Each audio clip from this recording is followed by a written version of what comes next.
Apple just built its slimmest iPhone ever, and it might come with a catch big enough to ruin the excitement. We're talking about the iPhone 17 Air, the sleekest, lightest, most futuristic iPhone Apple's ever attempted. It's thinner than a pencil, sleeker than any Galaxy, and might be a little too thin for its own good.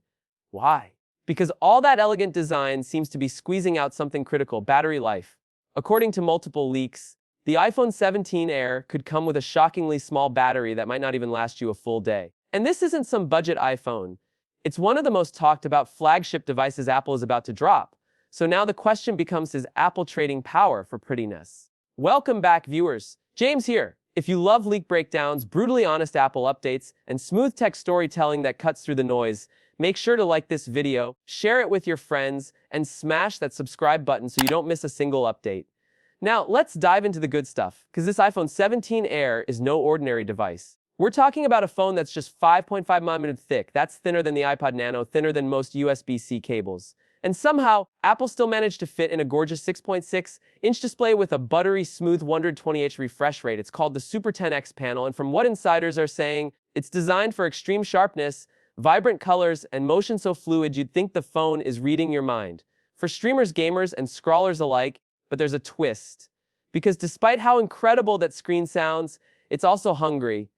A 120Hz panel needs power to run, and that's where the iPhone 17 Air's biggest challenge begins. According to Leaker Instant Digital, the battery capacity might be under 3,000 mAh, possibly as low as 2,800. That's shockingly tiny for a phone with a screen this size and hardware this powerful.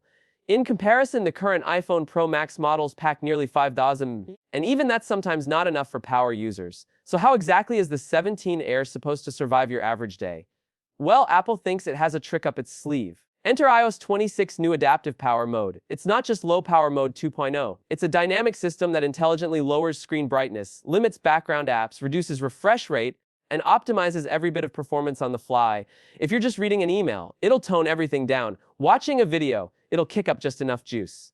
It sounds smart, even futuristic. But here's the thing, do you really want to spend most of your day using your phone in a power-saving mode just to keep it alive?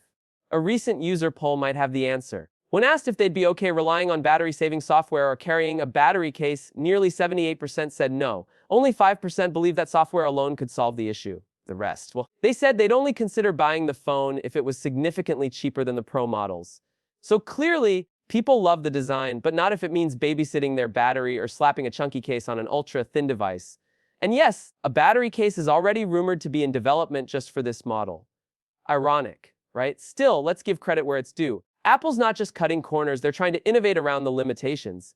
The iPhone 17 Air is expected to be powered by the A19 chip, built on a thinnest process. That means better performance, but also better efficiency.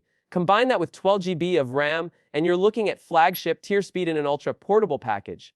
On top of that, Apple's introducing a new C1 modem and an in-house Wi-Fi chip, both designed with energy efficiency in mind. So yes, the battery may be small, but everything inside is working smarter, not harder. And the design, it's next level. Instead of a glass sandwich, Apple's going bold with a titanium frame and a minimal rear layout. One sleek 40MP rear camera, housed in a tiny rectangular bar, no 3-lens camera bump, no weird cutouts, just a clean, modern, almost futuristic vibe that might make older iPhones feel instantly outdated. The front, a crispy 24MP selfie camera, perfect for video calls, social content, or just capturing your daily flex in sharp detail.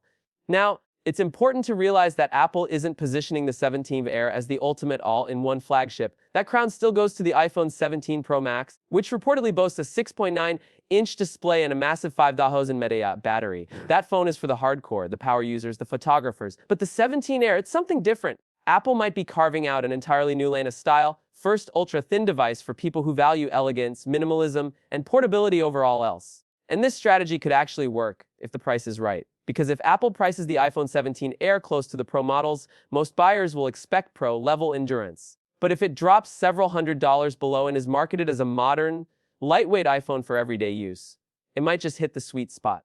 Imagine a $799 iPhone that looks better than the Farzan 199 Pro Max, just thinner, cooler, but with some trade-offs under the hood. But here's what nobody's saying out loud. Is this the beginning of a new design philosophy for Apple? Are we moving into an era where software smarts and ultra efficiency take priority over brute battery size?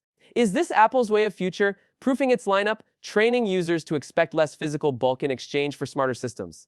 That's the cliffhanger, and we won't know for sure until the fall keynote. But one thing's for certain, Apple is playing a bold game with the iPhone 17 Air. They're trying to pull off something few brands dare to make: a phone that's jaw-droppingly thin, incredibly powerful, and somehow still functional. Whether it works or not will depend on how far people are willing to go for beauty over battery. So, what do you think? Would you trade all day power for a phone that looks this good? Or should Apple have focused on balance instead of extremes? Let me know in the comments. I'll be reading every single one. And don't forget, the Pro Max story is just getting started too. New camera tech, display changes, and even a fresh color are on the way, and we'll cover all of that in the next video. Subscribe if you haven't already, and I'll see you there.